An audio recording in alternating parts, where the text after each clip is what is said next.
사무엘상 28장 8절에서 14절 말씀, 하나님의 말씀을 저와 여러분이 받았습니다. 우리가 읽기는 8절에서 14절까지 읽었지만 사실 이 말씀의 좀 더 큰 넓은 본문은 적어도 3절에서 25절까지입니다. 그리고 조금 더 넓다면 28장 앞부분부터 읽어봐야 되겠죠.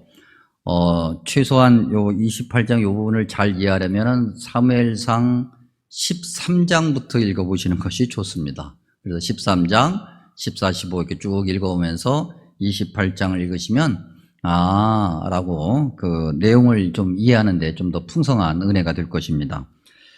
우리가 이제 통독을 우리 교회에서 이제 매년마다 하지 않습니까? 그 통독하고 그것을 이제 서로 나눌 때마다 성경 본문에서 이해가 안 되는 부분이 있다라고 해서 등장하는 본문이 있는데 거의 매번 그래요. 이 사무엘상 28장이 항상 등장을 합니다. 이제 질문은 그렇죠. 사무엘이 죽었는데 다시 살아 돌아온 거죠. 그러니까 뭐 꼭 살았다는 표현이 적절하지는 않을지 모르겠지만 그냥 우리가 이해하기에는 죽은 사무엘이 다시 온 거예요. 죽은 사람이 다시 나타난 거죠. 이게 정말 가능한 거냐, 성경적인 거냐, 진짜 사무엘이냐, 뭐 이런 질문들을 할 수 있고, 그 다음에 만약에 진짜라면 이 무당은 어떤 무당이냐, 그리고 오늘날 우리가 일반적으로 무당 세계에서, 샤머니즘 세계에서 혼을 부른다라고 하는 것에서 이 초혼이 가능한 것이 아니냐, 뭐 이런 질문들이 계속해서 쏟아져 나올 수가 있습니다. 이런 걸 일명 뭐라고 얘기하냐면 성경의 난제다, 그렇게 얘기합니다. 근데 이 난제라고 하는 것 우리가 잠깐 확인하고 말씀 본문을 좀 나누겠습니다. 과연 성경의 난제라고 하는 이 말이 우리가 우리의 언어로 표현할 때 달리 표현할 말이 없기 때문에 난제라는 단어를 쓰기는 하는데 이해하기 어렵다는 거죠. 풀기 어렵다는 건데 그 난제라는 말이 맞는 말이냐 우리가 확인해 봐야 됩니다. 왜냐하면 대부분 난제라고 이야기할 때는 이 난해함의 문제가 읽는 자에게 있는 것이 아니라 쓰여져 있는 어떤 그 본문, 그것이 문제라고 생각하는 경우가 많기 때문입니다. 즉 성경이 난제라고 그러면 읽는 우리가 문제가 아니라 성경이 잘못 쓰여 있거나 아니면 잘못된 모순을 갖고 있기 때문이라고 생각하는 거죠. 과연 그런가? 여러분, 우리가 항상 기억할 것은 저와 여러분, 즉 사람이 어떤 존재인가를 먼저 기억해야 됩니다. 사람은 어떤 존재입니까, 여러분? 한 치 앞도 내다볼 수 없는 유한한 존재라고 하는 것을 꼭 기억해야 됩니다. 이건 뭐 믿음이 있든 없든 다 동일하게 고백하는 거죠. 그야말로 사람은 능력이 대단한 것 같지만 사실 온 우주와 우리가 일반적으로 자연이라고 얘기할 때 자연 앞에서 아무것도 아닌 그러한 존재일 뿐이죠. 창조주 하나님 앞에서 인간은 진짜 보잘것없는 거죠. 우리가 믿음을 가지고 있지 않은 사람들이 뭐 자연이라고 얘기하고 우주라고 이야기할 때 그 자연 앞에서 인간은 보잘것없는 존재라고 얘기하는 것을 우리 기독교 신앙으로 바꿔 얘기하면 창조주 하나님 앞에서 인간은 보잘것없는 거예요. 그 창조주 하나님의 그 말씀, 하나님의 의도, 하나님의 뜻, 하나님이 원하시는 것, 뭐라 표현하든 그런 것들을 우리가 담아내야 된다고 하는 거죠. 하나님께서 그렇게 말씀을 주시고 우리에게 그 말씀대로 살아가라고 말씀하실 때, 명령하실 때 우리가 그 하나님의 말씀을 담아내야 되는 거예요. 그런데 그 하나님의 말씀을 어디에 담습니까? 인간의 언어와 문화와 관습 이런 것들 안에 담아놓을 수밖에 없어요. 전지전능하신 완벽한 하나님의 말씀을 한계가 있고 문제투성이인 인간의 그릇에 담으니 보기에는 문제가 있어 보이죠. 그러나 사실은 하나님의 말씀이 문제가 있는 것이 아니라 창조주 하나님의 말씀을 담은 사람이 문제가 되는 거예요. 그렇기 때문에 난제라고 이야기할 때는 하나님의 말씀의 무능력함, 어떤 결함, 어떤 결점, 그런 것을 말하는 것이 아니라 그 창조주 하나님의 말씀을 이해하는 사람의 연약함을 고백할 때 난제라는 단어를 사용할 수 있는 거죠. 오늘도 그것을 기억하면서 우리가 이 본문 말씀을 보아야 되겠습니다. 자, 본문 말씀 적어도 28장 3절부터 보아야 되는데 3절에 이렇게 시작합니다. 사무엘이 죽었다. 조금 더 앞에 1절부터 보면 블레셋 사람들과 이스라엘이 싸우려고 할 때 군대를 모집해서 서로 대치하고 있는데 그 상황 가운데 사무엘이 죽은 거예요. 여러분, 이게 별거 아닌 것 같지만 아까도 말씀드린 것처럼 사무엘상 13장부터 쭉 읽어오다 보면 사무엘이 죽었다라고 하는 것은 큰일이 아닐 수 없어요. 여러분, 사무엘상 13장과 15장에 의하면 사무엘과 사울이 크게 부딪히는 장면이 기록되어 있습니다. 13장에서는 블레셋과의 전투에서 늦게 온 사무엘을 기다리지 못해서 사울이 조급한 마음에 번제를 직접 드리죠. 그것 때문에 사무엘을 통해서 하나님이 노하심을 보게 됩니다. 그리고 15장에 가면 아말렉과의 전투가 있는데 이 아말렉과의 전투에서 하나님께서 분명히 말씀하시기를 모든 것을 남기지 말고 진멸해라 라고 하셨건만 사울이 자기 눈에 보기에 비싸고 좋은 것, 지극히 세상적 기준이죠. 그런 것들은 남겨놓고 그렇지 않은 하찮은 것들은 다 없앴던 기록이 나옵니다. 그래서 나중에 사무엘이 그것을 지적하자 여러 가지 변명으로 일관하죠. 그리고 그것을 넘어서서 자기를 위한 기념비, 즉 이 전쟁이 하나님께서 우리와 함께 하셔서 하나님의 은혜와 능력으로 승리했다라고 하는 하나님께 감사하는 것이 아니라 자기를 과시하는 기념비를 세운 사건이 있습니다. 이것 때문에 하나님께서 사무엘을 통해서 극대노하시죠. 그리고 이제 사울과는 완전히 단절하는 내용이 13장과 15장에 있습니다. 그리고 15장에서부터 28장까지는 긴 시간이 흐르게 돼요. 그리고 마침내 사무엘이 죽습니다. 여러분, 이때 사무엘이 죽었다라고 성경에 표현할 때 이건 뭘 얘기하냐면 그나마 실같이 가느다랗지만은 연결되어 있었던 영적인 끈이 완전히 끊어져 나갔다는 거예요. 뭐 혹자는 그렇게 얘기할 수도 있어요. 뭐 그럴 수도 있지 뭐. 그러면 그만이지 뭐. 영적인 지도자 없다고 그래서 문제가 돼?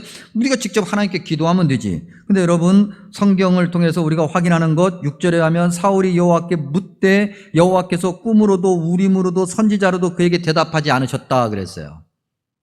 영적인 그 질서가 무너진 상태에서 그나마 가느다랗게 실같이 그렇게 명맥을 유지해 왔는데 그것조차도 끊어져 버렸으니 아무런 하나님의 음성을 들을 수 없죠. 그건 하나님이 주시는 영적인 지혜를 얻을 수 없다고 하는 거예요. 종교적인 행위는 있어요. 그렇다고 해서 그것이 진정한 하나님의 뜻을 아는 예배며 기도인가? 그렇지 않다는 거예요. 심각한 문제가 발생하는 것을 예고하고 있는 거죠. 그 심각한 문제, 성경에 기록하기를 5절에서는 두려움과 떨림이라고 표현해요. 이건 시작에 불과해요. 두려움과 떨림. 아무리 그래도 영적인 지도자가 살아있을 때는 어찌됐든 간에 직간접적으로 사울이 직접 아니더라도 사울 주변에 있는 그 누군가가 사무엘에게 가서 물어볼 수 있고 어떻게 해야 되냐고 지혜를 강구할 수 있고 그렇게 영적인 지도자의 가르침을 받을 수 있는데 그러한 모든 희망이 다 사라져 버렸어요. 그러면 두려움과 떨림이 나타나고 그것이 시작이 되는 거예요. 하나님의 음성을 들을 수가 없어요. 하나님께서 어떻게 말씀하시고 무엇을 원하시는지를 전혀 알 수 없어요. 하나님의 말씀으로 사람들을 이끌어가고 안내할 영적인 지도자가 사라지면 사람들은 각각 자기 살 길을 찾게 돼요. 아까도 말씀드린 것처럼 6절에 아무리 하나님께 물어도 하나님의 음성을 알 수 없게 됩니다. 그래서 이제 사람들이 사울을 대표로 하는 사람들이 지극히 인간적 경험과 지식에 의존하려고 하는 어리석음을 성경은 보여주고 있어요. 7절 보죠. 7절에 사울이 그 신하들에게 이르되 나를 위하여 신접한 여인을 찾으라 그랬어요. 그 전까지는 사울이 아무리 사무엘과 대립하고 있고 사무엘로부터 꾸중 듣고 혼나더라도 신접한 여인을 찾아가서 그 앞에 엎드리지는 않았어요. 그런데 이제는 그야말로 갈 때까지 가버린 거죠. 여기서 우리는 여러분 회개와 후회의 차이를 알게 돼요. 살다 보면, 그야말로 살다 보면 후회할 일이 참 많아요. 돌아보면 내가 그러지 말걸. 아쉬운 일도 많고요. 영적인 것은 더더욱이 그래요. 그런데 그때 후회하는 자와 회개한 자는 그 결과가 달라져요. 다 누구나 잘못할 수 있어요. 다 누구나 실수할 수 있어요. 3절에 보면 사무엘의 죽음을 안 후 사울이 무엇을 합니까? 신접한 자와 박수를 그 땅에서 쫓아내었다 그랬어요. 박수는 남자 무당을 이야기하는 거죠. 신접한 자라고 얘기한 것은 아마도 여자 무당, 그냥 일반적으로 우리가 무당이라고 얘기하는 무당을 얘기하는 것 같아요. 어쨌든 남녀를 가리지 않고 모든 무당을 쫓아낸 거예요. 사울의 이 행위가 회개일까 후회일까? 그 뒤에 내용을 보면 우리는 금세 알 수 있어요. 후회한 거예요. 그저 자신 스스로 자기 자신의 양심에 적당한 보상을 한 것뿐이죠. 후회로 끝나버렸어요. 영적인 질서, 영적인 어떤 그런 올바름이 무너져 버린 거죠. 사울 자신이 영적으로 무너지면 사울만 무너지는 게 아니에요. 여러분 계속해서 성경을 우리가 읽어보면 사울이 그렇게 신접한 여인을 찾았을 때 사울 주변에 있는 신하들 가운데서 그 어느 누구도 사울에게 왕이시여, 사무엘 선지자가 죽고 나서 생각해 보니 우리가 대단히 잘못했습니다. 지금이라도 우리가 이러면 안 됩니다. 신접한 여인을 찾다니요, 무당을 찾다니요. 우리가 누굽니까? 하나님의 백성 아닙니까? 그러니 하나님 앞에 지금이라도 나와서 엎드려 기도합시다 라고 말하는 사람이 있어야 되는데 한 명도 없어요. 신접한 여인을 찾으라고 명령했더니 누구나 할 것 없이 사울의 신하들이 다 밖으로 나가서 사방수소문해가지고 아주 좋은 결론, 사울에게 좋은 결론 가져오는데 7절 후반부에 보니까 엔돌이라는 곳에 신접한 여인이 있습니다 그랬어요. 영적으로 무너지면 뭐 대단해 보이고 당당해 보이지만 사실은 절대 당당할 수 없어요. 거칠 것 없어 보이지만 세상의 모든 것 다 가지고 있어요. 권력 가지고 있고 돈 가지고 있고 무슨 힘 가지고 다 가지고 있으니까 뭐 전혀 불편한 것 없어 보이지만 그렇지 않아요. 8절에 보니까 사울이 그 엔돌의 신접한 여인을 찾아갈 때 어떻게 찾아갔습니까? 다른 옷을 입어 변장했다. 그리고 찾아간 시간이 대낮이 아니라 밤이었어요. 그리고 7절과 8절에 가면 나를 위하여, 하나님의 백성으로서 하나님을 위하여 살아야 하건만 하나님을 위해서 살아야 되는 건 어디 갔는지 없어지고 나를 위해서 처음부터 끝까지 자기 자신에게만 집중하고 있어요. 그러면서도 마음 한구석에서 나라, 그래서 변장하고 밤에 찾아가요. 당당할 수 없어요.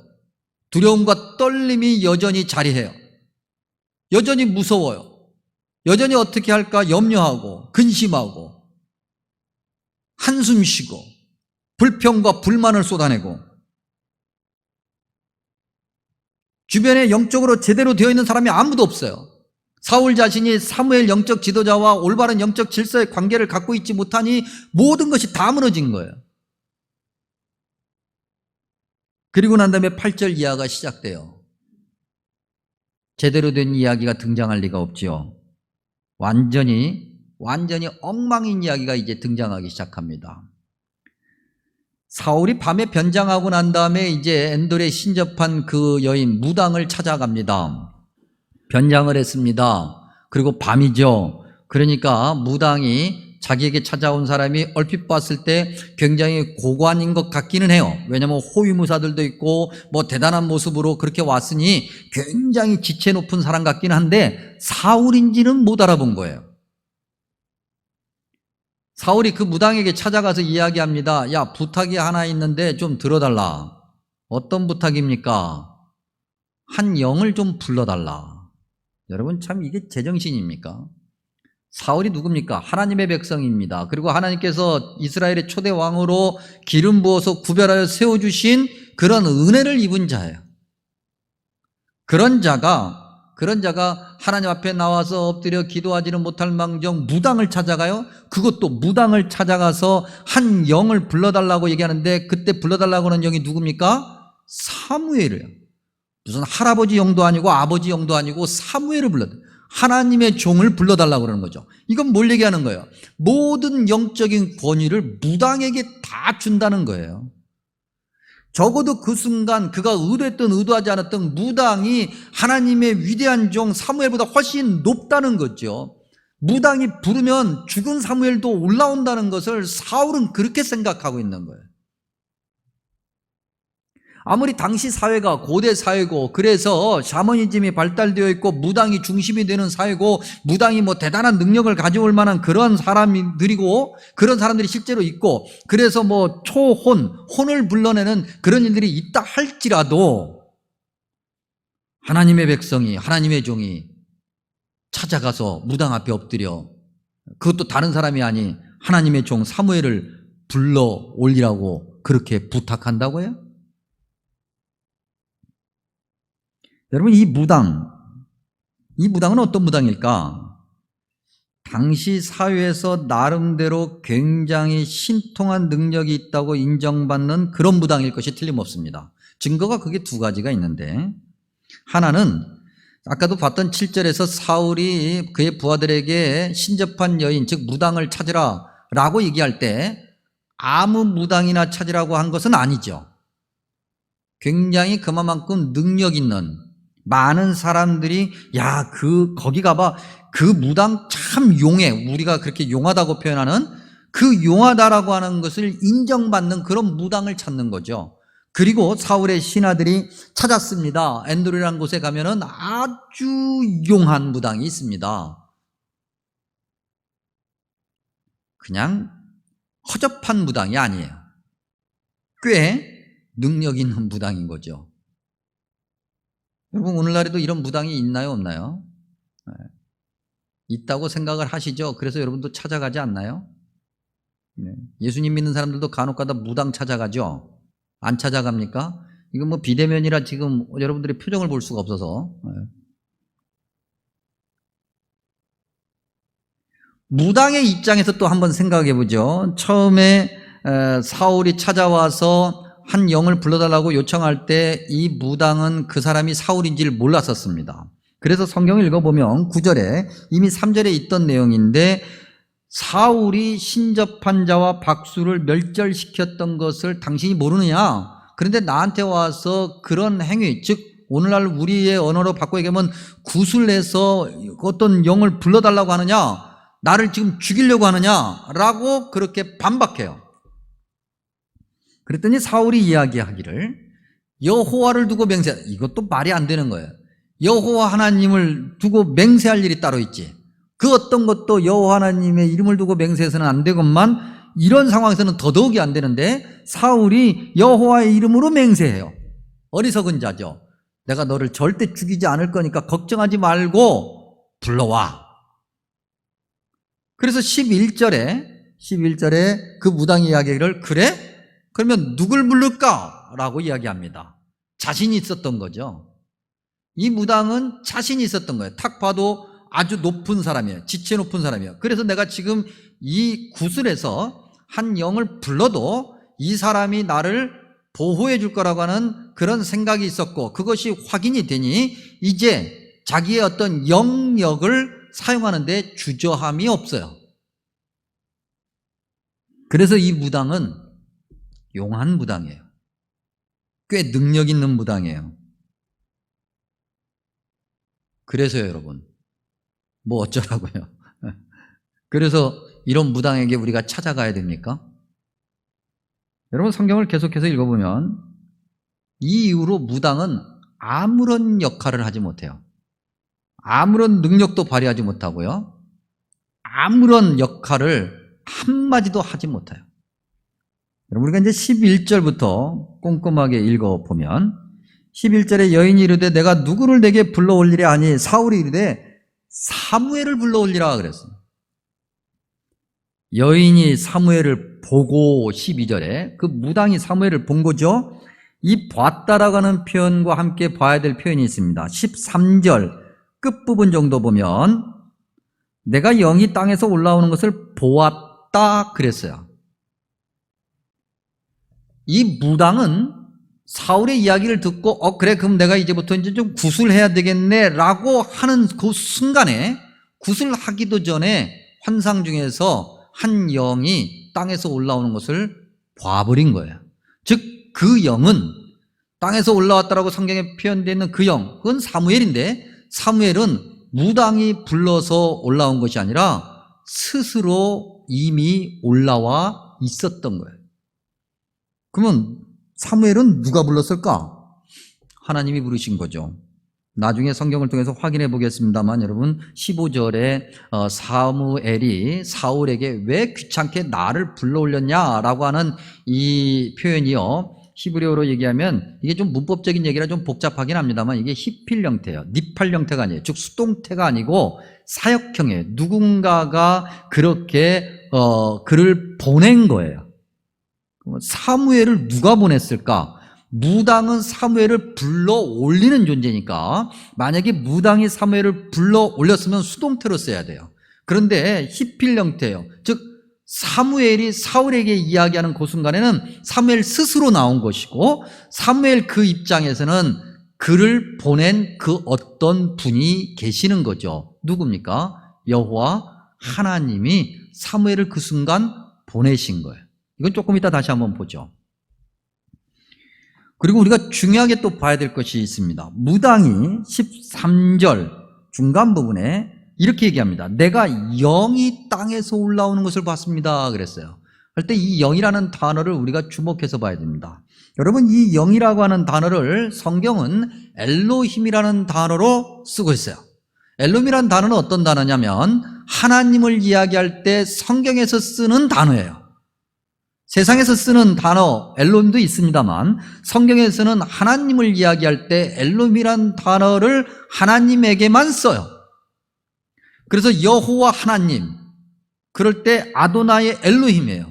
하나님을 이야기할 때 두 가지 단어가 있는데 아도나이와 엘로힘이에요. 엘로힘이란 단어를 13절에서 의도적으로 쓰고 있는 것은 사무엘이 무당에 의해서 불려 올라온 것이 아니라 하나님의 사자로서 하나님의 심부름을 하기 위해서 지금 사무엘 스스로 올라온 것을 이야기해요.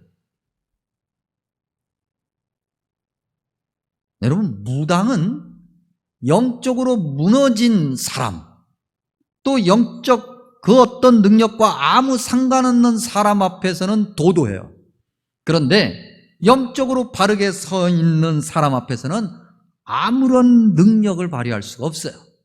그게 무당인 거예요. 성경은 그것을 말하고 있어요. 그러면 사무엘의 등장은 우리가 어떻게 이해해야 될까? 정말 사무엘이 맞는가? 대답을 원하신다면 그렇다라고 말할 수 있어요.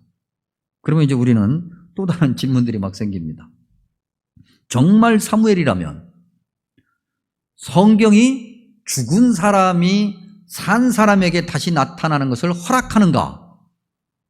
그리고 이제 무당은 아까 이미 우리가 봤던 것처럼 무당은 이 부분에서 아무런 역할을 할 수가 없으니까 무당의 능력은 이미 사라진 거고요. 우리도 그러면 열심히 기도하고 그러면 죽은 그 누군가가 다시 살아 돌아올 수 있는가? 답부터 얘기하면 아니에요. 그러면 이건 뭔가? 예외적인 경우죠. 이런 예외적인 경우는 하나님의 능력을 극적으로 나타내기 위해서 사용되는 경우예요. 성경에 이런 경우가 여기만 있지 않아요. 다시 말하면 하나님의 뜻을 나타내기 위한 특별한 성경의 장치예요. 예를 들어보면 민수기 이야기에서 우리는 발람 이야기를 압니다. 이 발람은요 오늘 사무엘상 28장에 등장하는 엔돌의 신접한 여인하고는 비교할 수 없이 탁월한 능력을 가지고 있는 점쟁이에요. 아무래도 박수겠죠. 남자 무당인데 성경은 일반적으로 이제 점쟁이라고 얘기하는 거예요. 점쟁이라고 표현하면 이 민수기에 등장하는 발람은요, 오늘 우리 쪽으로 따지면 엔돌의 신접한 여인은 우리나라에서 유명한 무당이에요. 근데 민수기에 등장하는 발람은 우리나라를 넘어서서 아시아 전체에서 유명한 무당이에요. 그러니까 무당의 급이 다른 거죠. 그 발람을 하나님께서 그대로 불러 세우셔서 이스라엘 백성들을 저주하는 여정을 가게끔 허락하셔요. 발람이 아무리 뛰어난 점쟁이라 할지라도 하나님께서 허락하셔야만이 그가 움직여요. 근데 그가 가는 길에 하나님의 뜻을 헤아리지 않고 자기의 인간적 욕심을 가지게 되죠. 그래서 하나님께서 나귀의 입을 열어, 나귀가 사람과 소통하는, 짐승과 사람이 소통하는 것을 성경에서는 허락하지 않아요. 그런데 예외적인 경우에 그의 입을 열어 소통하게 하죠. 그리고 발람의 교만을 드러내세요. 가능하지 않은 것을 가능하게끔 하는 예외적인 경우의 한 예예요. 예수님의 십자가 죽음도 마찬가지입니다. 십자가라는 것이 뭡니까, 여러분? 그건 사람의 잔인함이에요. 하나님의 성품과는 맞지 않는 거예요. 십자가는 성경적이지 않은 거예요. 그럼에도 하나님께서 십자가의 그 잔인함을 예외적으로 허락하시고 그것을 자기 자신에게 적용시켜 죽으심으로 많은 사람을 구원하시는 하나님의 능력을 나타내는 예외적 장치로 우리에게 허락해 주신 거죠. 다시 말하면 사람이 사람의 고집 때문에 알지 못하는 하나님의 뜻을, 아까도 우리가 서두에서 얘기했던 난제를 설명할 때 얘기했던 것처럼 사람의 한계 때문에 하나님의 그 은혜를 알 수 없는데 사람의 문화와 관습 안에 갇혀 있는 그 사람을 오히려 사람이 익숙한 그 문화와 관습을 이용하여 그에게 하나님의 뜻을 전달하시는 하나님의 장치인 거죠. 그러나 그럼에도 그 하나님의 뜻을 나타내는 그 순간 사람의 그 어떤 힘은 전혀 개입할 수가 없게 돼요. 무당이 아무리 신통해도, 그래서 무슨 뭐 할아버지 영, 아버지 영 불러올 수 있다 해도, 그런다 해도 하나님의 능력과 하나님의 섭리 앞에서 그 무당은 아무것도 할 수 없는 존재인 거죠. 그래서 성경에서 이제 무당은 사라져 버려요. 지 할 일 다 한 거예요. 이걸로 끝난 거예요. 없어져 버려요. 그리고 우리가 읽진 않았습니다만 이제 15절 이하에 의하면 사무엘과 사울이 직접 대화하게 되죠. 근데 대화한 내용을 요약해서 여러분들에게 설명해 드리면 이렇습니다. 사무엘이 이제 사울에게 합니다. 무당은 쳐다보지도 않아요. 무당은 아무것도 아닌 거예요. 사무엘이 딱 와서, 자, 무당 네가 나 불렀냐? 그러면 사울을 한번 데려와 봐라. 그런 얘기도 없어요. 무당은 없어져 버려요. 그리고 사무엘이 직접 사울에게 가서 이야기하죠. 도대체 왜 날 찾은 거야? 사울이 이렇게 저렇게 얘기합니다. 블레셋과 이렇게 지금 싸우게 돼서 이제 큰일 났습니다. 내가 아무리 해도 하나님이 응답을 안 해주시는데 그래도 사무엘 당신밖에 없으니 좀 어떻게 해야 되는지 좀 알려주십시오. 그러면 사무엘이 좀 그렇게 어렵게 왔으니 좀 사울에게 그래 내가 이번만 봐준다, 좀 그랬으면 좋겠는데, 15절 이하의 내용을 읽으면 13장과 15장에서 사무엘이 했던 이야기를 반복하고 있는 것을 보게 됩니다. 한마디로 얘기하면 너는 영적으로 크게 잘못했기 때문에 하나님께서 너를 버리셨어. 다시는 내가 회복될 수가 없어. 사울의 입장에서는 어찌 보면 혹을 떼고 싶어서 그렇게 온갖 수단과 방법을 가리지 않고 엔돌의 신접한 여인을 찾아갔는데 혹을 떼기는커녕 이미 13장과 15장에서 들었던 그러한 저주를 다시 들어 혹을 몇 개나 붙인 꼴이 되고 만 거죠. 하나님은 우리가 원하는 대로 움직이는 그런 분이 아니죠. 그래서 하나님이 우리가 원하는 대로 그렇게 막 안 들어줬다고 그래서 그러면 하나님 잠깐 내쳐두고 어디 뭐 다른 능력자 없어? 그래? 그 무당이 좋아? 그 무당한테 가. 그런 하나님이 아니에요. 하나님은 우리의 목적을 위해서 움직이는 우리의 수단이 아닌 거예요. 죽은 자를 불러서까지 하나님의 뜻을 조정해 보려고 했던 사울의 어리석음을 우리는 성경을 통해서 보게 됩니다. 영적으로 무너지면 모든 일에 두려움과 떨림만 있게 되고 심지어는 세속적인 방법을 찾게 되며 무당을 두려워하게 되죠. 그 세속적 방법에서 무당이 최고니까. 세상의 방식이 최고니까. 그래서 그 세상의 방식 앞에 더욱더 두렵고 떨게 되는 거예요. 그런데 반대로 영적으로 강하면 두려움 없이 담대하게 되고 승리하게 되고 용하다라고 하는 무당 정도는 아무것도 아닌 거죠. 팔자? 그것 때문에 주저앉아요? 예수님 믿는 사람에게는 있을 수 없는 거예요. 오히려 팔자를 뒤집어 엎죠. 성도 여러분, 우리는 종종 신앙생활하면서 이런 세속적인 방법을 찾곤 합니다. 꼭 무당을 찾아가지 않는다 해도 세상적인 방법, 세상적인 가치관, 세상이 귀하게 생각하는 것, 세상의 흐름, 일반적으로 대세라고 얘기하는 것, 그런 것들을 우리는 따라가요. 어쩔 수 없다는 이야기를 합니다. 기도해봤지. 그래도 대답이 없더라, 답이 없더라 라고 하면서 우리는 금방 세상으로 가버려요. 그리고 세상에서 두려움 없이 모든 걸 다 해결받고 사느냐? 그것도 아니에요. 오히려 그곳에 가서 더 두려움과 떨림 가운데 사로잡혀요. 종종 우리는 얘기합니다. 만약에 그렇지 않으면 당장 먹고 사는 문제로 소위 길거리에 나앉는데 나앉으면 되죠. 영적으로 우리가 무너지면 길거리에 나앉아서 우리는 세상을 바라보면서 이렇게 저렇게 비굴하게 살다가 하나님에게서 인정받지 못하는 어리석은 자로 끝나버리겠지만, 우리가 하나님을 의지하는 자로 길거리에 나앉으면 그래도 우리는 하나님만을 바라볼 것이고 마침내 하나님께서 그 길에서 우리를 다시 회복시켜 주셔서 하나님의 능력을 우리를 통해서 나타내시겠고, 무엇을 선택하시겠습니까, 여러분? 믿음 생활 잘해야 되겠습니다. 잘못하면요, 하나님께서 아주 몇십 년 전에 돌아가신 할아버지를 다시 불러 세우셔서 저와 여러분 앞에 보내셔가지고 너 똑바로 안 살면 혼난다 그러실 수 있어요. 여러분, 이게 말씀 이렇게 보면서 우리가 예수님을 믿는 사람으로서 두려움 없이 담대해야 되겠다라고 하는 성경의 그 약속의 말씀을 기억하게 됩니다. 창세기부터 요한계시록까지 가득하죠. 그래도 우리가 좀 말씀을 좀 찾아서 읽어보고 결론을 맺어본다면 여호수아서 1장 9절과 빌립보서 4장 13절 말씀을 찾아봅니다. 읽어드리면 이렇습니다. 여호수아서 1장 9절, 강하고 담대하라. 두려워하지 말며 놀라지 말라. 내가 어디로 가든지 내 하나님 여호와가 너와 함께 하시느니라. 이어서 빌립보서 4장 13절, 내게 능력 주시는 자 안에서 내가 모든 것을 할 수 있느니라. 아멘. 기도하겠습니다.